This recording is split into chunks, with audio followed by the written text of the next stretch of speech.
ഒരു കൗമാരക്കത്തിലെത്തി തുടങ്ങുമ്പോൾ ബാപ്പനെയാണോ ഉമ്മനെയാണോ കുട്ടികൾക്ക് ആദ്യം വില ഉണ്ടാവുക? നിങ്ങളുടെ നിരീക്ഷണത്തിൽ ബാപ്പനെയാണോ ഉമ്മനെയാണോ? ഉമ്മനെയാണ്. നിങ്ങൾ ആലോചിച്ച് അതിലൊരു വൈരുദ്ധ്യമുണ്ട് ശരിക്ക്. ആരാ ഗർഭം ധരിച്ചത്? ഉമ്മ. ആരാ അതിൻ്റെ ബുദ്ധിമുട്ടുകളെ സഹിച്ചത്? ഉമ്മ. ആരാ പ്രസവവേദന സഹിച്ച് പ്രസവിച്ചത്? ഉമ്മ. ആരാണ് ഉറക്കമൊഴിച്ചിരുന്ന് കുഞ്ഞിനെ നോക്കി മലയൂട്ടി വളർത്തിയത്? ഉമ്മ. ഇതൊക്കെ ചെയ്തു കൊടുത്ത ഉമ്മയാണ്. ബാപ്പ കാക്ക അതൊന്നും അറിഞ്ഞിട്ടുണ്ടല്ലോ, ഗൾഫിൽ പോയതാ, ഇയാൾ 4-ാം വയസ്സിലേക്കും വരുന്നുണ്ടാവുക. ഇതൊക്കെ ചെയ്തു കൊടുത്ത ഉമ്മനെ കുട്ടിക്ക് ആദ്യം വിലയില്ലാതാവുന്നു. അപ്പോൾ എന്തായിരിക്കും ഒരു കാരണം? ഞാൻ മനസ്സിലാക്കി കൊടുത്തോളാം. അതിൻ്റെ പ്രധാനപ്പെട്ട ഒരു കാരണം ഇതാണ്: കൊടുക്കാൻ പാടില്ലാത്ത സാധനങ്ങൾ കൊടുക്കാൻ പാടില്ലാത്ത പ്രായത്തിൽ കണ്ടമാനം കൊടുത്തു. എന്ന് വെച്ചാൽ ഒരു കുട്ടീനെ ശിക്ഷിക്കേണ്ട പ്രായമുണ്ട്. അതില്ലേ? അത് മനോഹരമായിട്ട് പ്രവാചകൻ നമ്മളോട് പറഞ്ഞിട്ടുണ്ട്. എപ്പോഴാ? 10 വയസ്സ്. എന്തിന്? നിസ്കരിക്കാത്തതിന്. അപ്പോൾ ആ 10 വയസ്സായിട്ട് ഈ ചെക്കൻ നിസ്കരിക്കാത്തതിന് മുമ്പ് അടിച്ചിട്ട് കാര്യമില്ല. കാരണം ആ പേടിയൊക്കെ എന്ന് തീർത്തിട്ടുണ്ട്? 3 വയസ്സിന് മുമ്പ് അടിച്ച് തീർത്തിട്ടുണ്ട്. ഇപ്പം നമുക്കൊക്കെ പാമ്പിനെ പേടിയാണ് അല്ലേ? നമുക്കൊക്കെ പാമ്പിനെ പേടിയില്ല. പുറത്ത് പോകുമ്പോൾ നമ്മൾ ടോർച്ച് എടുക്കുന്നതിനാണ്. നമ്മളെ വീട്ടിൽ പാമ്പിനെ വളർത്തി നോക്കി നിങ്ങൾ, പാമ്പിനുള്ള പേടിയോട് പോകും. അപ്പോൾ ഒരു സാധനത്തിൻ്റെ അവൈലബിലിറ്റി കൂടിയാൽ ഡിമാൻഡ് കുറയുന്നതാണ്. അങ്ങനെയാണ് എക്കണോമിക്സിൽ പഠിച്ച തിയറി. ഡിമാൻഡ് കുറയും. അപ്പോൾ ഉമ്മനുള്ള ഡിമാൻഡ് കുറയും, ഉമ്മനെ പേടിയിലുണ്ടാവും. ഇതാണ് സംഭവിക്കുന്നത്. അപ്പോൾ ഉമ്മമാരോട് എനിക്ക് പറയാനുള്ളത്, നിങ്ങൾ ഈ ആ തൊട്ടതിനും പിടിച്ചതിനൊക്കെ മക്കളെ മേടുന്ന സാധനങ്ങളായിട്ട് മാറരുത്. അപ്പോൾ 3 വയസ്സിന് ഒരു കാരണവശാലും ശിക്ഷ കിട്ടാൻ പാടില്ല. കുട്ടികൾക്ക് തല്ലാൻ പാടില്ല. ഇനി തല്ലിപ്പോയി സാറേ എന്താക്കും? തെറ്റാണെന്ന് ബോധ്യപ്പെട്ടിട്ടുണ്ടെങ്കിൽ പോയി കെട്ടിപ്പിടിച്ച് മാപ്പ് പറയാം. ഞാൻ അപ്പം മാപ്പ് പറയാം ഓനോടോ. അങ്ങനെ കിബറിൻ്റെ കോട്ടയായിട്ട് കുത്തിരുന്നാൽ അവിടെ കുത്തിരിക്കുക, അത്രയേ ഉള്ളൂ. തെറ്റാണെന്ന് ബോധ്യപ്പെട്ടാൽ അത് പറയണമെന്നാണ്.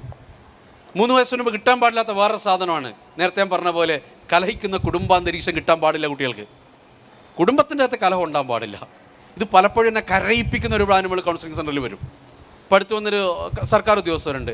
2 പേരും സർക്കാർ ഉദ്യോഗസ്ഥർ, കേന്ദ്ര സർക്കാർ ഉദ്യോഗസ്ഥരാണ്, അധ്യാപകരാണ്. 2 പേരും കൂടെ 2 ലക്ഷം രൂപ സാലറി വാങ്ങുന്നുണ്ട്. വലിയ 2 കൊല്ലമായിട്ട് ഇന്ത്യ പാകിസ്ഥാൻ കളിയാണ് വീട്ടിൽ. ചെറിയ കാര്യത്തിൻ്റെ പേരിലൊക്കെയാണ് പ്രശ്നം ഉണ്ടാവുക. ഇവൾക്കൊരു സ്കൂട്ടി ഉണ്ട്, ആ സ്കൂട്ടി ഭർത്താവ് എടുത്താൽ പ്രശ്നം. ഇവർ തമ്മിലിങ്ങനെ വഴക്കടിക്കുമ്പോൾ 4 വയസ്സുള്ളൊരു മോളുണ്ട് ഇവൾക്ക്. ഈ മോള് നടുവിൽ വന്നിട്ട് പറയും, ഉമ്മച്ചി ആ റൂമിലേക്ക് പോയിക്കോ, ബാപ്പച്ചി ഈ റൂമിലേക്ക് പോയിക്കോ. ഇവളാണ് മധ്യസ്ഥൻ. ഈ കുട്ടിക്കുള്ള ബുദ്ധി പോലും ഈ മനുഷ്യന്മാർക്കില്ല. അപ്പോൾ കലഹം ഉണ്ടായിക്കഴിഞ്ഞാൽ, ഭാര്യ ഭർത്താക്കന്മാർ തമ്മിലുള്ള ഇഷ്യൂസ് ഉണ്ടായിക്കഴിഞ്ഞാൽ, ഉമ്മ ഇന്നും രാത്രി കരഞ്ഞുറങ്ങുന്നത് കാണുന്നൊരു കുട്ടി, ചെറുപ്പത്തിൽ കാണുന്നൊരു കുട്ടിക്ക് കുട്ടിയുടെ മനസ്സിലെ ജീവിതത്തിലെ വില്ലൻ ബാപ്പയായിരിക്കും. ചിലപ്പോൾ ശരി ബാപ്പാൻ്റെ ഭാഗത്തായിരിക്കും, ശരി തെറ്റുകൾ തിരിച്ചറിയാനായിട്ടില്ല. ഈ ബാപ്പയോടുള്ള എതിർപ്പ് എന്ത് ചെയ്യും? കുട്ടിയുടെ മനസ്സിലൂടെ കിടക്കും. കൗമാരത്തിൽ ഇത് പുറത്തേടും. മിക്കവാറും പല കുട്ടികളുടെയും കേസിൽ, ഈ കഞ്ചാവിനെ കടിമപ്പെടുന്ന കുട്ടികളെ കേസിൽ ശ്രദ്ധിച്ചിട്ടുണ്ട്. ബാപ്പയോടുള്ള പ്രതികാര ബുദ്ധിയാണ് എന്ത് ചെയ്യുക? ഇതിലേക്ക് എത്തിയ കുട്ടികൾ. ബാപ്പ ചിലപ്പോൾ നാട്ടിൽ വലിയ ആളായിരിക്കും, പക്ഷേ കുട്ടിനോട് വൃത്തിക്കുന്നുണ്ടാവില്ല, ഭാര്യനോട് വൃത്തിക്കുന്നുണ്ടാവില്ല ചെറുപ്പത്തിൽ. അത് തിരിച്ചു കിട്ടും കുറച്ച്. 3-മതൊരു സാധനം കിട്ടാൻ പാടില്ലാത്തത് മോശപ്പെട്ട വാക്കുകൾ കേൾക്കരുത്. ചിലക്കാണ്ട് പോ എന്നൊക്കെ പറയും. ചിലപ്പോൾ വീട്ടിൽ മുതിർന്ന ആൾക്കാരെ, കാക്കാർ, വല്യാപ്പി വല്യമ്മയൊക്കെ ഉണ്ടാവും. നമ്മൾ ഭയങ്കര സ്നേഹത്തിലായിരിക്കും, പക്ഷെ ഉപയോഗിക്കുന്ന വാക്ക് കുറച്ച് സീനായിരിക്കും. ഇജും ചിലക്കാണ്ടെന്നാ അവിടെ, ഇജ മുണ്ടാണ്ട പോയ അവിടുന്ന്.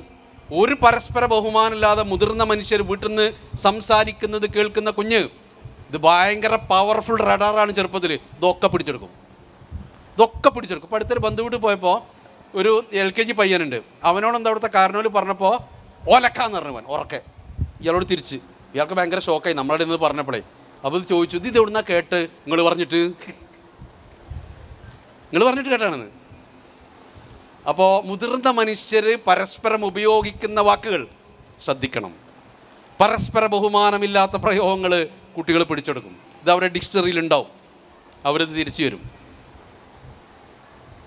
6 വയസ്സ് വരെയുള്ള കുഞ്ഞിൻ്റെ മനസ്സിനെ നമ്മൾ വിളിക്കുക, മനഃശാസ്ത്രത്തിൽ വിളിക്കുക അബ്സോർബൻ്റ് മൈൻഡ് എന്നാണ്. അബ്സോർബൻ്റ് മൈൻഡ് എന്ന് പറഞ്ഞാൽ സ്പഞ്ച് പോലെയാണ്. ഇപ്പോൾ ഒരു സ്പഞ്ചിൻ്റെ കട്ട നമ്മളെടുത്ത് വെള്ളത്തിൽ മുക്കിയാൽ ഇത് വെള്ളത്തിനെ പിടിച്ചെടുക്കും അല്ലേ? നമുക്കറിയാം, വെള്ളം കൂടെ വലിച്ചെടുക്കും. അത് നല്ല വെള്ളമാണെങ്കിലും വലിച്ചെടുക്കും, മോശം വെള്ളമാണെങ്കിലും വലിച്ചെടുക്കും. ഇതാണ് 6 വയസ്സ് വരെയുള്ള കുഞ്ഞിൻ്റെ മനസ്സ്. അപ്പോൾ കാണാൻ പറ്റുന്നതേ മുമ്പിലുണ്ടാകാവും, കേൾക്കാൻ പറ്റുന്നതേ ഉണ്ടാകാവും. സ്നേഹത്തിൻ്റെ ഏറ്റവും നല്ല രൂപം അനുഭവിക്കേണ്ട പ്രായമാണ് ഒരു 6 വയസ്സ് വരെയുള്ള കാലം. ആ പ്രായത്തിൽ സ്നേഹത്തിൻ്റെ രൂപത്തിന് 2 പ്രത്യേകതകൾ. ഒന്ന്, നല്ല വാക്കുകൾ കേൾക്കണം, 2 നല്ല സ്പർശനങ്ങൾ കിട്ടണം, ചേർത്ത് പിടിക്കണം, ഉമ്മ കൊടുക്കണം, തലോടണം, രാത്രി എന്നും ഉറങ്ങുമ്പോൾ കുഞ്ഞുങ്ങളെ കൂടെ കിടക്കണം. ഓക്കെ, നിങ്ങളൊന്ന് എണീക്കോ പ്രയാസമല്ലെങ്കിൽ? റൈറ്റ്. അങ്ങനെ ഒരു വാതിൽ ഇരുത്തിയിരിക്കുമ്പോൾ എനിക്കൊരു പേടിയുണ്ട്. അടുത്തുള്ള ആൾക്കാർ കൈ കൊടുത്തേ. Very good. തൊട്ടു അല്ലേ? തൊട്ടപ്പോൾ ഒരു സുഖമായി. ഇനി ഇരുന്നോളൂ. നമ്മൾ ആളുകളെ തൊടുമ്പോഴേ നമ്മൾ ശരീരമല്ല തൊടുന്നത്, ശരിക്കും മനസ്സ് തൊടും. ഇപ്പോൾ രാവിലെയൊക്കെ വീട്ടിൽ നിന്ന് ഇറങ്ങി പോരുമ്പേ കുട്ടികളുണ്ടാവും വീട്ടിൽ, ഭാര്യ ഉണ്ടാവും വീട്ടിൽ, ഒരു ഉമ്മയൊക്കെ കൊടുത്ത് പോരണം. എൻ്റെ മൂത്ത മോന് +2 പഠിക്കണത്. ഞാൻ രാവിലെ 6 മണിക്ക് അവൻ്റെ ഹോസ്റ്റലുണ്ട്, വെള്ളിപറമ്പ് ഡോപ്പൻ്റെ ഹോസ്റ്റൽ, എൻട്രൻസ് കോച്ചിങ്ങിന് പഠിക്കാം, മെഡിക്കലിന്. അപ്പോൾ അവൻ്റെ ഒരു എക്സാം ഉണ്ടെന്ന് ഫറോക്കിൽ. അപ്പോൾ അവനും കൊണ്ടുവന്ന് രാവിലെ അങ്ങോട്ട് പോയി 7 മണിക്ക് അവിടെ എക്സാം സെൻറ്ററിൽ റിപ്പോർട്ട് ചെയ്യണം. അപ്പോൾ ഇറങ്ങാൻ നേരത്ത് അവിടെ തന്നെ അങ്ങാടിയിൽ തന്നെ അവനെ കെട്ടിപ്പിടിച്ച് വന്നിട്ടാണ് പോയത്. ഏതാൾക്കൂട്ടത്തിൻ്റെ ഇടയിലും മക്കളെ ചേർത്ത് ഉമ്പ വെക്കാൻ പറ്റുന്ന അകലത്തിലേ നമ്മൾ നിൽക്കാവൂ, ഇല്ലെങ്കിൽ ആ ഗ്യാപ്പിലേക്ക് ആൾക്കാർ വരും. ഇത് ചെറുപ്പത്തിൽ ശീലിപ്പിക്കണം. വലുതാകുമ്പോൾ പറ്റൂല, പിന്നെ തൊടാൻ കഴിയില്ല. മലയാളിക്കൊരു കുഴപ്പമുണ്ട്, ജന്മിത്ത വ്യവസ്ഥ അനുഭവിച്ച് വളർന്ന മനുഷ്യരാണ് നമ്മൾ. നാടുവാഴിത്തം, തൊട്ടുകൂടായ്മ, തീണ്ടിക്കൂടായ്മ ഉണ്ടായ നാടാണ്. അതുകൊണ്ട് മനുഷ്യരെ തൊടുക എന്നുള്ളത് കുറച്ച് ബുദ്ധിമുട്ടുള്ള കൗമാണ് നമ്മൾ. അത് മലയാളിൻ്റെ ജീനിലുള്ള സാധനമാണ് കുറേയൊക്കെ. ലോകത്തിലെ ഏറ്റവും നല്ല അഭിസംബോധന രീതി എന്താണെന്ന് ചോദിച്ചാൽ ഹഗ് ചെയ്യലാണ്. ഇതാരാ ചെയ്യൽ? അറബികളാണ്. 3 വട്ടം ഹഗ് ചെയ്യും അല്ലേ? അടുത്ത കുറച്ചുകൂടി നല്ല രീതി സായിപ്പിൻ്റെ ആണ്. ഷെയ്ക്കാൻ്റെ കൊടുക്കും, ഹായ് ഷെയ്ക്കാൻ്റെ കൊടുക്കും. നമ്മൾ വിട്ടുന്നിട്ടാ പറയാ. ഇത് നമ്മളിലുണ്ട്, ജീനിലുണ്ട്. അതുകൊണ്ട് കരുതിയിരിക്കണം, ഈ സാധനത്തിനെ കരുതിയിരിക്കണം. കഴിഞ്ഞ തലമുറ ചെയ്ത എല്ലാ സാധനങ്ങളും ശരിയാണെന്ന് വിശ്വസിക്കരുത്. എല്ലാം ശരിയല്ല. ചിലതൊക്കെ ശരിയുണ്ടാവും, അതും എടുക്കണം. തെറ്റാണെന്ന് ബോധ്യമുള്ളത് തിരുത്തിക്കൊള്ളണം. അതിനാ പടച്ചതമ്പുരാൻ നമുക്ക് കഴുത്തിൻ്റെ മുകളിൽ തല തന്നത്. പടുത്തൻ്റെ ക്ലിനിക്കിൽ വന്നൊരു ഭാര്യയും ഭർത്താവുണ്ട്. മോളെ പ്രശ്നത്തിനാണ് കൊണ്ടുവന്നത്. +2 പഠിക്കുന്ന മോള് ബാപ്പനോട് ഭയങ്കര ചൂടാലും ബാപ്പനോട് ചോദിക്കുകയാണ് അത്രേ, നിങ്ങളെന്താ മുറ്റടിക്കാത്ത ബാപ്പയെന്ന്. ഇത് കേട്ടപ്പോൾ ഇയാളെ ഹൃദയം കരളൊക്കെ പോകാൻ തുടങ്ങിയെന്ന്. അപ്പോൾ ഇരുന്ന് സമാധാനിപ്പിച്ച് വിട്ട് പോകാൻ നേരത്തെ ഇയാൾ പറഞ്ഞ്, അതെ മോക്ക് മാത്രമല്ല പ്രശ്നം, ഇവളും കൂടി സാറൊന്ന് സംസാരിക്കണം. ഭാര്യ ഉണ്ട് കൂടെ. എന്താ സാധനം, എന്താ പ്രശ്നം, എന്താ ഭാര്യയ്ക്ക് എന്താ കുഴപ്പമുണ്ടോ? സാർ അങ്ങനെ കുഴപ്പമൊന്നുമില്ല, പിന്നെന്താ പ്രശ്നം? അല്ല, നമ്മളിങ്ങനെ നടക്കുകയാണെങ്കിൽ ഓൾ എൻ്റെ ഒപ്പം നടക്കുന്നു പറഞ്ഞു. ഒരു ബൈക്ക് ഇങ്ങനെ പോവുകയാണെങ്കിൽ ഓൾ എൻ്റെ കൂടെ തന്നെ ഒരേപോലെ നടക്കുന്നുണ്ട്.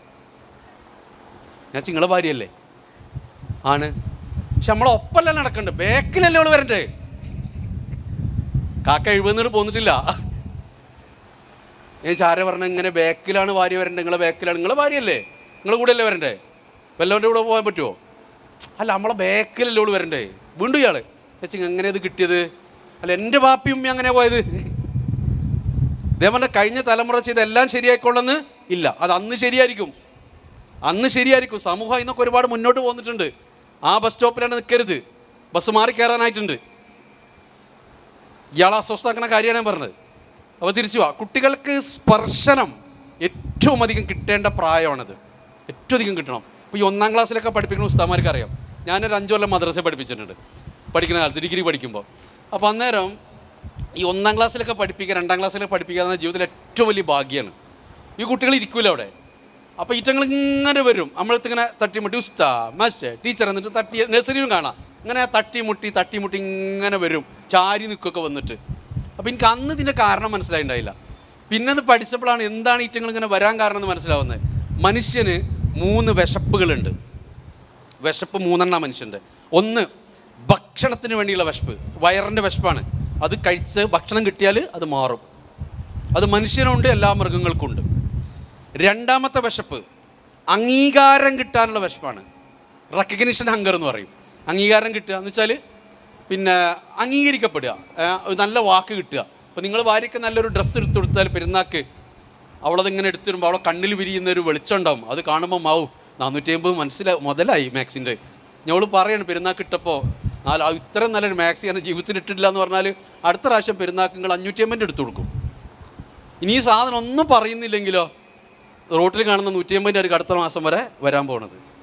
അപ്പോൾ ഭാര്യ നല്ലൊരു ഭക്ഷണം ഉണ്ടാക്കി കഴിഞ്ഞാൽ ചിലപ്പോൾ പലപ്പോഴും നമ്മളൊന്നും പറയില്ല, നമ്മൾ വെട്ടി വിഴുങ്ങി എണീച്ച് പോകും, കുഴപ്പമുണ്ടേ പറയും. എന്നൊരു മുടിയൊക്കെ കിട്ടുകയാണെങ്കിൽ അവിടെ മൂന്നാം ലോകമായത് നടക്കും ചിലൊക്കെ വീട്ടിൽ. അംഗീകാരം കിട്ടുക എന്നുള്ളത് മനുഷ്യൻ്റെ ആവശ്യമാണ്. ഇപ്പോൾ ഇലക്ഷൻ വന്നപ്പോൾ കുറേ ആൾക്കാർ ആ പാർട്ടിയിൽ നിന്ന് രാജിവെച്ച് അടുത്ത പാർട്ടി പോയി ചേർന്ന് നമ്മൾ കണ്ടിട്ടുണ്ട്. എന്താ കാരണം എന്നറിയാം? ഒറ്റ കാര്യം എൻ്റെ അകത്തുള്ളൂ, റെക്കഗ്നീഷൻ അങ്കറാണ്.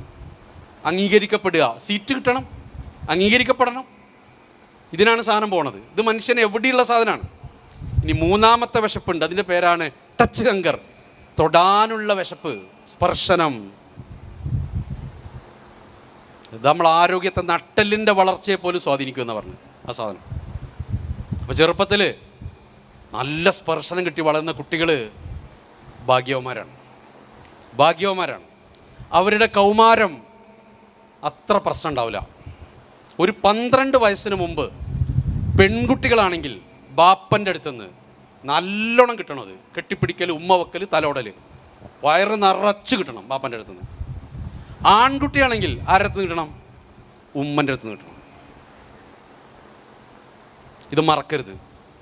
100 കണക്കിന് കേസ് പെൺകുട്ടികളുടെ അടുത്തുണ്ട്. ഈ 18, 19, 20 ഈ പല മോശമായ ബന്ധത്തിലും പെടുന്ന കുട്ടികളുണ്ടാവും, പെൺകുട്ടികൾ. ഇവരൊക്കെ കേസ് എടുത്താക്കി കാണാവുന്നൊരു പൊതുവായൊരു സാധനം ഉണ്ടാവും. ബാപ്പ ഇറങ്ങിപ്പോയ ഗ്യാപ്പിലേക്കാണ് കാമുകൻ കയറി വരുള്ളൂ. ബാപ്പ ഇറങ്ങിപ്പോകുന്ന ഗ്യാപ്പ് 2 രീതിയിലുണ്ടാവും. ഒന്ന്, ബാപ്പൻ്റെ അടുത്ത് നിന്ന് കിട്ടേണ്ട ഒന്നും കിട്ടാതിരിക്കുക, ബാപ്പൻ്റെ അടുത്ത് കിട്ടേണ്ട ഒന്നും കിട്ടാണ്ടിരിക്കുക. ബാപ്പ അവിടെ ഉണ്ടാവും, അധ്വാനിച്ച് കൊണ്ടുവരുന്നുണ്ടാവും, തിന്നാൻ കൊടുക്കുന്നുണ്ടാവും, ഡ്രസ്സ് എടുത്ത് കൊടുക്കുന്നുണ്ടാവും, അസുഖം വരുമ്പോൾ ഹോസ്പിറ്റലിൽ കൊണ്ടുപോകുന്നുണ്ടാവും.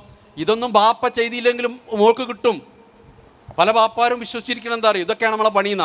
അല്ല, ഇത് നിങ്ങളിന്ന് മരിച്ചാൽ നാളെ കുട്ടി കിട്ടും. ഈ സാധനം നാളെ കുട്ടിക്ക് കിട്ടും. ഭക്ഷണം കിട്ടും, വസ്ത്രം കിട്ടും, പഠനം കിട്ടും, ചികിത്സയും കിട്ടും. കിട്ടാതെ പോകുന്ന വേറെ സാധനമുണ്ട്, അതിൻ്റെ പേരാണ് സ്നേഹം. അത് കൊടുക്കണം. അപ്പോൾ ബാപ്പ ഇറങ്ങിപ്പോയാൽ ആ ചെയർ ഒഴിഞ്ഞിടക്കും. ആ ചെയർ അധികം ഒഴിഞ്ഞ് കിടക്കൂല. കൗമാരത്തിൽ കുട്ടികൾ ആരെങ്കിലും കൊണ്ടുപോയിട്ട് അവിടെ ഇരുത്തും. ഈ ബാപ്പ ഇറങ്ങിപ്പോകുന്ന വേറെ ചില അനുഭവങ്ങളുണ്ട്. എൻ്റെ അടുത്തൊരു പ്ലസ് ടുക്കാരി വന്നു. 9ാം ക്ലാസ്സിൽ തുടങ്ങിയ ഒരു പ്രണയം ഉണ്ടായിരുന്നു അവൾക്ക്. അത് പ്ലസ് 2 ലെവൽ വിട്ടു, അപകടകരമായ കളികളിലേക്ക് പോയി. അങ്ങനെ ഈ കുട്ടീൻ്റെ അടുത്ത് കൊണ്ടുവന്ന് അങ്ങനെ അവളെങ്ങനെ സംസാരിച്ച് പോകുമ്പോൾ, കുടുംബ സാഹചര്യം പഠിക്കുമ്പോൾ ഞാൻ ചോദിച്ചു, ബാപ്പിയും നീ നമ്മളെ ബന്ധം എങ്ങനെയാണ്, നിൻ്റെ ഉപ്പയും നീ നമ്മളെ ബന്ധം എങ്ങനെയെന്ന് ചോദിച്ചു. അപ്പോൾ അവളിങ്ങനെ ചിരിച്ചുകൊണ്ട് പറയാം, സാറേ 10ാമത്തെ വയസ്സിൽ ബാപ്പ ഇറങ്ങിപ്പോയതാണെന്ന് പറഞ്ഞു. അവൾ ഉപയോഗിച്ച വാക്കാണ്, ബാപ്പ പോയതാണ്. ബാപ്പ അവിടെ ഉണ്ട്, പുറത്തിരിക്കുന്നുണ്ട്, ക്ലിനിക്കിൻ്റെ പുറത്തിരിക്കുന്നുണ്ട്. ബാപ്പ എവിടെയും പോയിട്ടില്ല, പക്ഷെ അവളെ മനസ്സിന്ന് പോയിന്. അപ്പോൾ അതിന് കാരണമായ അനുഭവം എന്താണെന്നറിയോ? ഇവൾ പറയാണ്, വീട്ടിലെ ലാപ്ടോപ്പ് ഉണ്ട്, ഞങ്ങളൊക്കെ ഗെയിം കളിക്കലും സിനിമകളിലൊക്കെ ലാപ്ടോപ്പ് എന്നാണ്. അപ്പോൾ അതിന് ലോക്കൊന്നുമില്ല, ബാപ്പൻ്റെ ലാപ്ടോപ്പാണ്, ഞങ്ങളെല്ലാവരും ഉപയോഗിക്കുന്നതാണ്. പക്ഷെ അതിൻ്റെ അകത്തൊരു ഫയലുണ്ട്, ഒരു ഫോൾഡർ, അത് ബാപ്പ ലോക്കിട്ട് പൂട്ടി വെച്ചതാണ്. നമ്മളോടെ കളി, ഞാനത് പൊട്ടിച്ചു. ആ ലോക്ക് പൊട്ടിച്ചു, പാസ്വേഡ് ഇട്ടിട്ട് പൊട്ടിച്ചപ്പോഴാണ് മനസ്സിലായത് പൊട്ടിക്കണ്ടില്ലേനു എന്ന്. കാരണം അതിലൊരുപാട് വൃത്തികെട്ട വീഡിയോസ്, വേറെ കുറേ സ്ത്രീകളെ ഫോട്ടോസൊക്കെ അതിൻ്റെ അകത്തുണ്ട്. സാറേ അന്നിറങ്ങിപ്പോയതാണ് വാപ്പ. മനസ്സിലാവുണ്ടല്ലോ, വാപ്പ ഇറങ്ങിപ്പോകുന്ന പല രൂപത്തിലാണ്. ഈ വാപ്പ ഇറങ്ങിപ്പോകുന്ന ഗ്യാപ്പിലേക്ക് ആര് വരും? വരാൻ പാടില്ലാത്ത മനുഷ്യർ വരും. അപ്പോൾ ഒരു 12 വയസ്സിന് മുമ്പ് സ്പർശനം എന്നുള്ളൊരു സംഗതിയും അംഗീകാരം എന്നുള്ള അനുഭവവും സ്നേഹമായിട്ട് കുട്ടികൾക്ക് കൂടുതൽ കിട്ടണം. അപ്പം ഇനി ഇതുവരെ ഉമ്മ വെക്കാത്ത ആൾക്കാരൊക്കെ വന്ന് പോയിട്ട് ഉമ്മ വെക്കാൻ നോക്കരുത് കേട്ടോ, കുട്ടികൾക്ക് ബോധക്കേട് വരും, ഭയങ്കര പ്രശ്നമായിരിക്കും. അപ്പോൾ ഒരു മയത്തിലൊക്കെ നിന്നാൽ മതി, മെല്ലെ ചെയ്യണം. ഇന്ന് തന്നെ പോയിട്ട് ഭയങ്കര മാറ്റം ഉണ്ടാക്കരുത്, അത് നിലനിൽക്കില്ല ആ മാറ്റം. കാരണം നമ്മളെ തലച്ചോറിന് പരിചയമില്ലാത്ത സാധനമാണ്. അപ്പം മെല്ലെ ആദ്യമൊക്കെ തുറന്ന് സംസാരിക്കാൻ നോക്കുക, പിന്നെ നടുത്തിരിക്കാൻ നോക്കുക, പിന്നെ ഒന്ന് ചെറുത്ത് പിടിക്കാൻ നോക്കുക, കയ്യൊക്കെ ഒന്ന് പിടിക്കാൻ നോക്കുക, ഒന്ന് തലോടാൻ നോക്കുക, എന്നിട്ടും വച്ചാൽ മതി. അല്ലെങ്കിൽ ആ ഉമ്മ അവർക്ക് വലിയ പ്രശ്നമായിരിക്കും, ഇങ്ങനെ ചൊറിഞ്ഞുകൊണ്ട് പോയിട്ട് നിങ്ങൾ മനസ്സിലാവുണ്ടോ? ഞാൻ സ്കൂളിലൊക്കെ പോകുമ്പോൾ കുട്ടികളോട് ചോദിക്കാറുണ്ട്, ഇന്ന് രാവിലെ ഉപ്പൻ്റെ ഉമ്മൻ്റെയൊക്കെ ഉമ്മ കിട്ടി വന്നവരെത്ര പേരുണ്ട്? ഒരു 40 പേര് കുട്ടികളുടെ ക്ലാസ്സിലൊക്കെ ആണെങ്കിൽ, ചെറിയ ക്ലാസ്സിലാകുമ്പോൾ എല്ലാവരും കൈ ഒന്നിക്കും. LKG UKG നിന്ന് ഉമ്മ വെക്കാൻ കുറേ ചുണ്ടുണ്ടാവും വീട്ടിൽ, കുറേ ചുണ്ടുകളുണ്ടാവും വീട്ടിൽ. വലുതായി ഇങ്ങോട്ട് വരുമ്പോൾ ഒരു 5-ലും 6-ലൊക്കെ എത്തുമ്പോൾ ഉമ്മ വെക്കാനുള്ള ആൾക്കാരുടെ എണ്ണം ഭയങ്കര ദാരിദ്ര്യമായിരിക്കും. വീട്ടിൽ വലിയ വീടായിരിക്കും, സമ്പന്നത തോന്നും നമുക്ക് പുറത്തേ നോക്കുമ്പോൾ, പക്ഷെ അതിദാരിദ്ര്യത്തിൻ്റെ വീടായിരിക്കും അത്. എന്തിൻ്റെ ദാരിദ്ര്യം? സ്നേഹത്തിൻ്റെ ദാരിദ്ര്യം. പണത്തിൻ്റെ ദാരിദ്ര്യം നമുക്ക് പല രീതിയിൽ തീർക്കാൻ പറ്റും, പക്ഷെ സ്നേഹത്തിൻ്റെ ദാരിദ്ര്യം തീർക്കണമെങ്കിൽ ബുദ്ധിമുട്ടാണ്. നമ്മളെ വീട്ടിൽ നല്ല ഭക്ഷണം ഉണ്ടെങ്കിൽ കുട്ടികൾക്ക് അടുത്ത വീട്ടിൽ പോയിട്ട് മോഷ്ടിച്ച് കഴിക്കേണ്ട ആവശ്യം വരില്ല, അല്ലേ? അത്രയേ ഉള്ളൂ സ്നേഹത്തിൻ്റെ കാര്യത്തിൽ. നമ്മളെ വീട്ടിൽ നന്നായിട്ട് കിട്ടുന്നുണ്ടെങ്കിൽ പിന്നെ നാട്ടിൽ നിന്ന് ആവശ്യമില്ലാത്ത സ്ഥലത്ത് നിന്ന് വാങ്ങേണ്ടി വരില്ല. അപ്പോൾ വാപ്പയമ്മമാരൊക്കെ ശ്രദ്ധിക്കുക. ഒരു 7ാം ക്ലാസ്സിൻ്റെ താഴെ കുട്ടികളുണ്ടെങ്കിൽ അതാണ് ഉറപ്പിക്കേണ്ട പ്രായം. കൗമാരപ്രായത്തിട്ട് നിങ്ങൾ ബാക്കിൽ സൈക്കിൾ എടുത്ത് പോയിട്ട് വലിയ കാര്യമൊന്നും ഉണ്ടാവില്ല. 12 വയസ്സ് വരെയാണ് കുട്ടികളെ ശീലങ്ങൾ പഠിപ്പിക്കേണ്ടത്. ചൊട്ടയിലെ ശീലം, ചൊടല എന്ന് പറയുന്നത് 7ൻ്റെയും 12ൻ്റെയും ഇടയിലാണ്. 7ൻ്റെ മുമ്പ് പഠിക്കുന്ന ശീലങ്ങൾ നിലനിന്നോളുന്നില്ല, നിലനിൽക്കാൻ സാധ്യത കുറവാണ്. കാരണം തെമ്മീസ് എന്ന് പറയുന്ന സാധനമുണ്ട്, അതോ അനലിറ്റിക്കൽ മൈൻഡ് എന്ന് പറയും. അത് വരുന്ന കുട്ടികൾക്ക് 7 വയസ്സിലാണ്. 7ൻ്റെയും 12ൻ്റെയും ഉറപ്പിക്കണം. ശീലങ്ങളൊക്കെ നിസ്കരിക്കുക, ഡ്രസ്സിങ്, ഇതൊക്കെ ഉറപ്പിക്കേണ്ടതാണ്. ചില വീട്ടിലൊക്കെ ഭയങ്കര രസമാണ്. ഈ ഒരു 8-10 വയസ്സ് വരെ ആൺകുട്ടികളെ ബാർബർ ഷോപ്പ് കൊണ്ടുപോയിട്ട് ഏത് കുരങ്ങൻ്റെ രൂപത്തിൽ മുടി വെട്ടിക്കൊണ്ടുവരും. എന്നിട്ട് കൗമാരത്തിൽ ഇവർ സ്വന്തമായിട്ട് മുടി വെട്ടുമ്പോൾ അങ്ങനെ വെട്ടിയ പ്രശ്നമാണ്. അപ്പോൾ ഇതെങ്ങനെ ശരിയാവുക? ചെറുപ്പത്തിൽ ബാപ്പനെ കൊണ്ടുപോയിട്ട് മുടി വെട്ടിച്ച് എങ്ങനെയാണ് പൈസ കൊടുത്തിട്ട്, എന്നിട്ട് ഇവൻ ഒരു 8-9 എത്തുമ്പോൾ പിന്നെ അവൻ്റെ ഇഷ്ടത്തിന് മുടി വെട്ടുമ്പോൾ പ്രശ്നമാണ്. എങ്ങനെയാണോ വളരേണ്ടത് ആ അനുഭവങ്ങളാണ് ആ പ്രായത്തിൽ കൊടുക്കാൻ പാടുള്ളൂ. കൗമാരത്തിലെത്തുമ്പോൾ ഇതിങ്ങനെ ഒടിച്ച് റെഡിയാക്കാനൊന്നും കഴിയില്ല. കൗമാരത്തിൽ കുട്ടികൾ വലിയ മാറ്റമൊന്നും ഉണ്ടാക്കാൻ പറ്റില്ല, അത് പ്രതീക്ഷിക്കും ചെയ്യരുത്. ഓക്കെ, നമ്മൾ മുന്നോട്ട് പോകുന്നു. 11:15 എന്നോട് അവസാനിപ്പിക്കാൻ പറഞ്ഞു. 2 മിനിറ്റ് കൂടെ ഞാൻ എടുക്കുന്നു. കൗമാരം കഴിയുന്നു. കൗമാരം എന്ന് പറയുന്നത് ഞാൻ പറഞ്ഞു ഒരുപാട് സങ്കീർണതകളുടെ കാലമാണ്. കുട്ടികൾക്ക് പുറത്തേക്കുള്ള ആകർഷണം കൂടുന്ന കാലമാണ്. മാതാപിതാക്കളെ വലയത്തിൽ നിന്ന് കുട്ടികൾ സുഹൃത്തുക്കളെ വലയത്തിലേക്ക് ആകർഷിക്കപ്പെടുന്ന പ്രായമാണ്. കൂടുതൽ അംഗീകാരം പ്രതീക്ഷിക്കുന്ന പ്രായമാണ്. അതുകൊണ്ട് അവിടെ ഒരു സൗഹൃദമാണ് എപ്പോഴും നല്ലത്. കൽപ്പിക്കൽ കുറക്കണം. കൽപ്പനകൾ, അടിച്ച് ആക്ഷേപിക്കലുകൾ, അതൊക്കെ കുറക്കണം. ഒരേ ഉയരത്തിൽ കുട്ടികളാവും, നമ്മളെ ഒരേ ഉയരത്തിലാവും. നമ്മളുടെ മിഡിൽ ഏജ് എന്ന് പറഞ്ഞ കവിത എഴുതിയിട്ടുണ്ട് മാധവിക്കുട്ടി അഥവാ കമലാസുരയ്യ.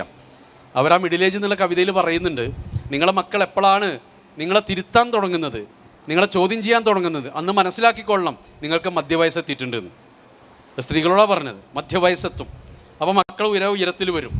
അപ്പോൾ കുറച്ചുകൂടെ എന്ത് ചെയ്യണം, കുറച്ചുകൂടി ഉത്തരവാദിത്തപ്പെട്ട ആൾക്കാരായിട്ട് അവിടെ കാണണം. അതും കഴിഞ്ഞ് കൗമാരം കഴിഞ്ഞ് ഇങ്ങനെ ഒരു എന്താ പറയുക, നമ്മളൊരു കാര്യം കൂടെ ചെയ്യണം. ഒരു 6ാം ക്ലാസ് കഴിഞ്ഞാൽ കുട്ടികളോട് ചോദിക്കൽ തുടങ്ങണം, എന്താവണം, ആരാവണം, എന്താവാനാ ഇഷ്ടം. ഈ ചോദ്യങ്ങളൊക്കെ 6 കഴിഞ്ഞാൽ തുടങ്ങണം. +2 കഴിയുന്നതോടുകൂടി കറക്റ്റ് കുട്ടികൾക്ക് മനസ്സിലാവണം എങ്ങോട്ടാണ് പോകേണ്ടതെന്ന്, എങ്ങോട്ടാണ് ഞാൻ പോകേണ്ടതെന്നുള്ളത് കറക്റ്റ് കിട്ടണം. അതിൽ ഗൈഡൻസ് കൊടുക്കണം. അപ്പോൾ അതിൽ ഇത്തരം സ്ഥാപനങ്ങളും സംവിധാനങ്ങളൊക്കെ ഇടപെടണം. 8ാം ക്ലാസ്സിൻ്റെയും 12ാം ക്ലാസ്സിൻ്റെ ഇടയിൽ ഈ നാട്ടിൽ പഠിക്കുന്ന കുട്ടികളൊക്കെ നമ്മളെ കയ്യിലുണ്ടാവണം. 8ൻ്റെയും 12ൻ്റെയും ഇടയിലെ കുട്ടികളെയാണ് പിടിക്കേണ്ടത്. ആൺകുട്ടികളെ പിടിക്കണം. 12 കഴിഞ്ഞാൽ, +2 കഴിഞ്ഞാൽ അവർ ഏത് കോളേജിൽ ഏത് കോഴ്സിന് പഠിക്കണം, ഇതിൻ്റെ കറക്റ്റ് ഗൈഡൻസ് നമുക്ക് ഇവിടുന്ന് കൊടുക്കാൻ പറ്റിക്കഴിഞ്ഞാൽ ആ കുട്ടികൾ ഈ സ്ഥാപനമായിട്ട് ബന്ധമുണ്ടാവും, നല്ല ബന്ധമുണ്ടാവും. നാട്ടിലുള്ള നല്ല സംഘടനകളിൽ അവരെ മെമ്പർഷിപ്പ് എടുപ്പിക്കണം, അതിൻ്റെ പ്രവർത്തകരാക്കണം. കാരണം ആണുങ്ങൾക്ക് നാട്ടിൽ ബന്ധമല്ലെങ്കിൽ പ്രശ്നമാണ്. ബന്ധങ്ങളിൽ പ്രശ്നം ഉണ്ടാവും. അവർ കുറച്ച് കഴിയുമ്പോൾ ഒരു 10,000 രൂപ കടം ചോദിക്കാൻ ആളില്ലെങ്കിൽ ബുദ്ധിമുട്ടായിരിക്കും. പിന്നെ വിവാഹ ജീവിതം, യൗവനം, ഒരു 20 മുതൽ 40 വരെയുള്ള കാലം എന്ന് പറയുന്നത് നമ്മൾ ജോലിയിൽ കയറും, വിവാഹം കഴിക്കും. ആ പ്രായത്തിൽ സ്നേഹത്തിൻ്റെ രൂപം എന്താണെന്ന് ചോദിച്ചാൽ ഇൻറ്റിമസിയാണ്. ഇൻറ്റിമസി എന്ന് പറഞ്ഞാൽ നമ്മളെ പങ്കാളിയുമായിട്ടുള്ള നമ്മളെ ഇഴയടുപ്പമുള്ള ബന്ധമുണ്ടാക്കുക എന്നുള്ളടത്താണ്. അപ്പോൾ അത് വളരെ പ്രധാനപ്പെട്ട കാലമാണ്. എവിടെയോ ജീവിച്ച ഒരു പെൺകുട്ടി, എവിടെയോ കുട്ടിക്കാലം ചെലവിച്ച ഒരു പെൺകുട്ടി എല്ലാം ഉപേക്ഷിച്ചിട്ട് അഡ്രസ്സ് ഒഴിവാക്കുന്നു, അവൾ അഡ്രസ്സ് മാറുന്നു, അവൾ ആധാർ കാർഡ് മാറുന്നു, റേഷൻ കാർഡ് മാറുന്നു, ഇതൊക്കെ മാറി നമ്മളെ കൂടെ ജീവിക്കാൻ വരികയാണ്. ഇത് പലപ്പോഴും ആണുങ്ങൾ മനസ്സിലാക്കാറില്ല. വിവാഹ ജീവിതത്തിൻ്റെ ആദ്യ വർഷങ്ങളിൽ ആണിൽ പ്രത്യേകിച്ച് ഒരു മാറ്റം ഉണ്ടാവില്ല. അവൻ്റെ അഡ്രസ്സ് മാറുന്നില്ല, അവൻ്റെ നാട് മാറുന്നില്ല, വീട് മാറുന്നില്ല, ഒന്നും മാറുന്നില്ല. കിടക്കുമ്പോൾ ഒരാളുടെ കൂടെ വരുന്നു മാത്രമേ ഉള്ളൂ. പെണ്ണിനതല്ല, എല്ലാം ഒഴിവാക്കിയിട്ടാണ് നമ്മളെ കൂടെ ജീവിക്കാൻ വരുന്നത്. ആ ഉത്തരവാദിത്വം പുരുഷന്മാർ കാണിക്കണം. അത് കാണിച്ചാൽ മതി. അത് കാണിച്ചാൽ തന്നെ പെണ്ണിൻ്റെ കറക്റ്റ് സ്പേസ് കിട്ടും. വീട്ടിലേക്ക് കൊണ്ടുവരുന്നത് ഒരു ജോലിക്കാരിയാണെന്നുള്ള ഫീലിംഗാണ് കഴിഞ്ഞ തലമുറയിൽ ഉണ്ടായിരുന്നത്. ജോലിക്കാരിയല്ല കൊണ്ടുവരുന്നത്, പങ്കാളിയാണ്, പാർട്ട്ണറെയാണ് കൊണ്ടുവരുന്നത്. പാർട്ട്ണർ, സൗജ്, ഇണയാണ് കൊണ്ടുവരുന്നത്. ആ റെസ്പെക്റ്റിൽ കാണാൻ പറ്റിക്കഴിഞ്ഞാൽ കുടുംബത്തിൻ്റെ അകത്ത് പ്രശ്നങ്ങൾ കുറവായിരിക്കും. ഇപ്പം എൻ്റെ അടുത്തൊരു കൗൺസിലിംഗ് വന്നാൽ മോരും ഭാര്യയും ഭർത്താവും തമ്മിൽ ചെറിയ പ്രശ്നങ്ങളൊക്കെ ആയി. അങ്ങനെ ഈ ഭർത്താവിൻ്റെ കുടുംബക്കാരാണ് കൗൺസിലിംഗ് കൊണ്ടുവരുന്നത്.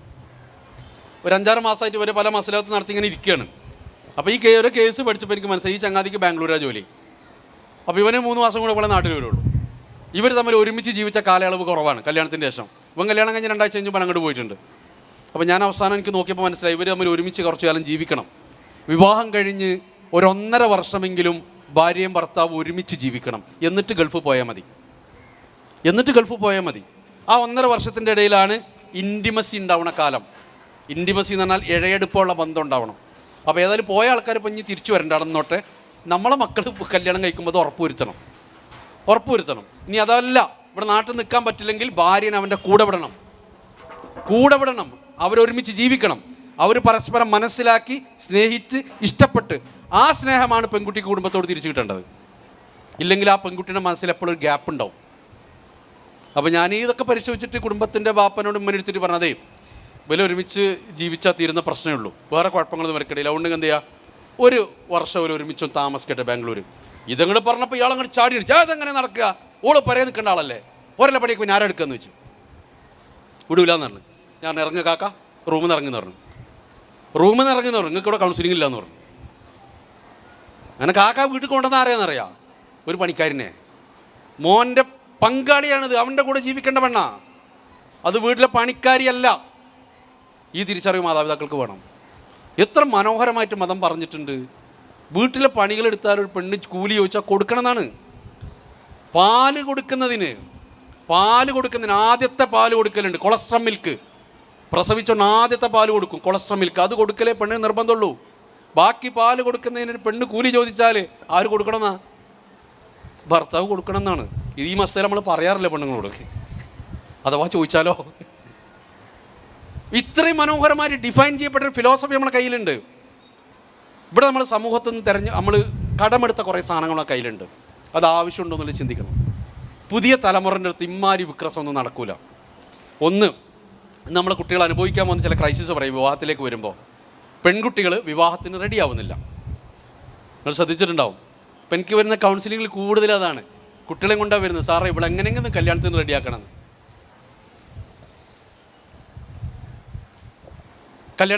എന്നാണ് പറയുക.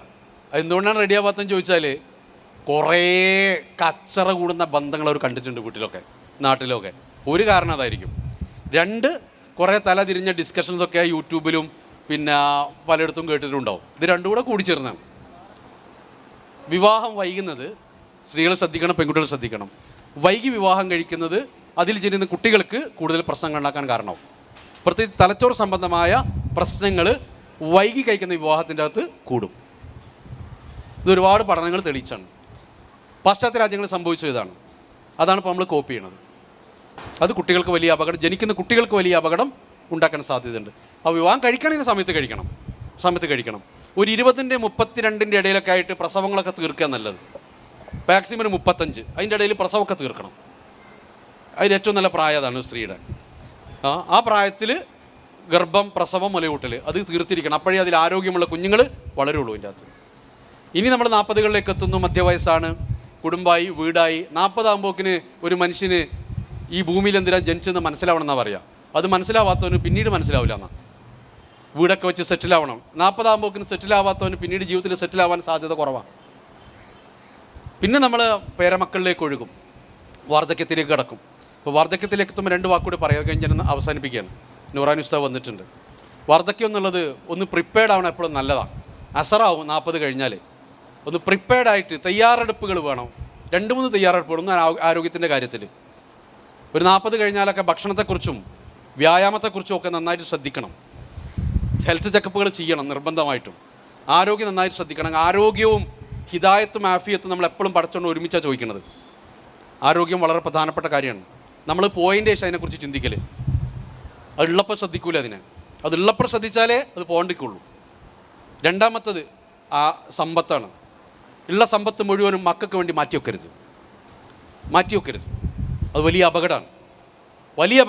നിങ്ങൾക്ക് വേണ്ടി എന്തെങ്കിലുമൊക്കെ നിക്ഷേപിക്കണം. എന്നിട്ട് നമ്മളുടെ അധ്വാനിക്കാനുള്ള ശേഷി കുറയുമ്പോൾ നമുക്കൊരു സ്ഥിര വരുമാനം കിട്ടുന്ന സംഗതികൾ ഉണ്ടാവണം, വീട്ടിൽ ഉണ്ടാവണം. ചില ആൾക്കാരുണ്ട്, പറമ്പൊക്കെ ഉണ്ടാവും ഒരുപാട്, എന്നാലോ അതൊക്കെ അങ്ങനെ കെട്ടിപ്പിടിച്ചിരിക്കും. എന്തിന്? മരിച്ചിട്ട് മക്കൾക്ക് കിട്ടാൻ. ചെയ്യരുത് ആ സാധനമൊന്നും. മക്കൾക്ക് കൊടുക്കാൻ പറ്റുന്ന ഏറ്റവും വലിയ നിക്ഷേപം എന്താണെന്ന് ചോദിച്ചാൽ നല്ല വിദ്യാഭ്യാസം കൊടുക്കലാണ്. നല്ല വിദ്യാഭ്യാസം കൊടുക്കുക, അവരെ സ്വന്തം കാലിൽ നിർത്താൻ പ്രാപ്തരാക്കുക. അല്ലാത്ത മുതൽ നിങ്ങളതാണ്. അത് ഈ ജീവിതകാലത്ത് നിങ്ങൾക്ക് ദുനിയാവിലും ആഖിറത്തിലും ഉപയോഗിക്കുന്ന രീതിയിൽ ചിലവഴിക്കാൻ പറ്റണം. ഇത് നിങ്ങൾ ഇട്ടേച്ച് പോയിട്ടുണ്ടെങ്കിൽ നാളെ ഇതിൻ്റെ പേരിലായിരിക്കും മക്കൾ തല്ലൂടാൻ പോകുന്നത്. ചില മനുഷ്യന്മാരെ കാണാറുണ്ട്, നല്ല സ്വത്തുണ്ടാവും, സമ്പത്തെല്ലാം ഉണ്ടാവും, എന്നാലോ ഒരു വൃത്തിക്ക് ഡ്രസ്സ് പോലും ധരിക്കൂല, ഒരു നല്ല വണ്ടി വാങ്ങൂല. ഈ ദുനിയാവിലൊക്കെ ഇസ്സത്തുള്ള ജീവിതം ജീവിച്ചൂടെ? പടച്ചോൻ നമുക്ക് തന്നതല്ലേ. അത് കണ്ടു വളരണം കുട്ടികൾ. നാട്ടിൽ സ്ഥാപനങ്ങളുണ്ട്, അതിലേക്ക് ഇടപെട്ട് കൊടുക്കണം. മക്കൾക്ക് വേണ്ടിയിട്ട് ഒരുപാട് ബാക്കി വെച്ച് പോരുത് സ്വത്ത്. കാരണം അതിൽ ജനിക്കുന്ന ഒരു രസമുണ്ട്, സോഷ്യോളജിയിലൊക്കെ പറയുന്നത്. ഇങ്ങനെ ബാക്കി വെച്ച് പോകുന്ന സ്വത്ത് ഉറപ്പായിട്ടും മക്കൾ എന്ത് ചെയ്യും? മിക്കവാറും അതിൻ്റെ പേരിൽ അടികൂടും. രണ്ട്, അവരധ്വാനിക്കൂല, അവർ മടിയന്മാരായിട്ട് മാറും. അവർ മടിയനാണ്, അതായത് സമ്പന്നൻ്റെ മോൻ മടിയനായിരിക്കും എന്നാണ് പറയാം. അപ്പോൾ ആരോഗ്യം, സമ്പത്ത്, ബന്ധങ്ങൾ, ഇതിൻ്റെയൊക്കെ ഏറ്റവും മനോഹരമായ സംഗതിയിൽ അനുഭവിക്കേണ്ട പ്രായമാണ് വാർദ്ധക്യം. സന്തോഷത്തോടെ സമാധാനത്തോടെ മനസ്സ് നിറഞ്ഞ് ഈ ജീവിതം മുതലായി എന്നുള്ള ഫീലിങ്ങിൽ നമുക്ക് അള്ളാഹുവിലേക്ക് തിരിച്ചു പോകണം. പലപ്പോഴും വാർദ്ധക്യത്തിലെ ആളുകൾക്ക് നിരാശയാണ് വരിക. മക്കൾ പറഞ്ഞ് കേൾക്കണില്ല, ഞാൻ പറഞ്ഞതിനൊന്നും വിലയില്ല, ഞാൻ ഇപ്പോൾ വീട്ടിൽ ഒറ്റക്കാണ്. നിരാശയിൽ ഭൂമി വിട്ടുപോകും. അങ്ങനെ ഉണ്ടാവരുത്. മനസ്സ് നിറഞ്ഞ് 70 കൊല്ലം കിട്ടിയല്ലോ, റാഹത്തായി, 60 കിട്ടിയല്ലോ, ലാഭായി. മനസ്സ് നിറഞ്ഞ് ഓരോ നിമിഷവും ദിക്റും ശുക്റും ഫിക്റുമായിട്ട് കഴിച്ചു കൂട്ടണം. എന്നിട്ട് സാധനങ്ങളൊക്കെ അടുത്ത തലമുറയിലേക്ക് ഇങ്ങനെ കൊടുത്തിട്ട് ആ മനോനിർവൃതിയിൽ പടച്ചോൻ്റെ വിളി കേട്ടിരിക്കാൻ പറ്റണം. അപ്പോൾ ജീവിതം മനോഹരമായിട്ട് മാറുന്ന ഒരു സംഗതിയായിട്ട് മാറും, മുതലാകുന്ന ജീവിതമായിട്ട് മാറും.